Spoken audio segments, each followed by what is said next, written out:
असङ्गोऽहम् असङ्गोऽहं पुनः पुनः सच्चिदानन्दरूपोऽहम् अहमेवाहमव्ययः नित्योऽहं निरवध्योऽहं निराकारोऽहमच्युतः परमानन्दरूपोऽहम्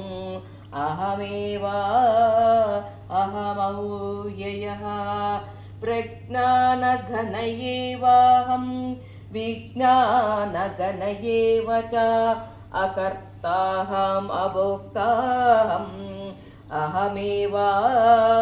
अहमव्ययः द्वन्द्वादिसाक्षिरूपोऽहम् अचलोऽहं सनातनः सर्वसाक्षिस्वरूपोऽहम् अहमेवाहमव्ययः।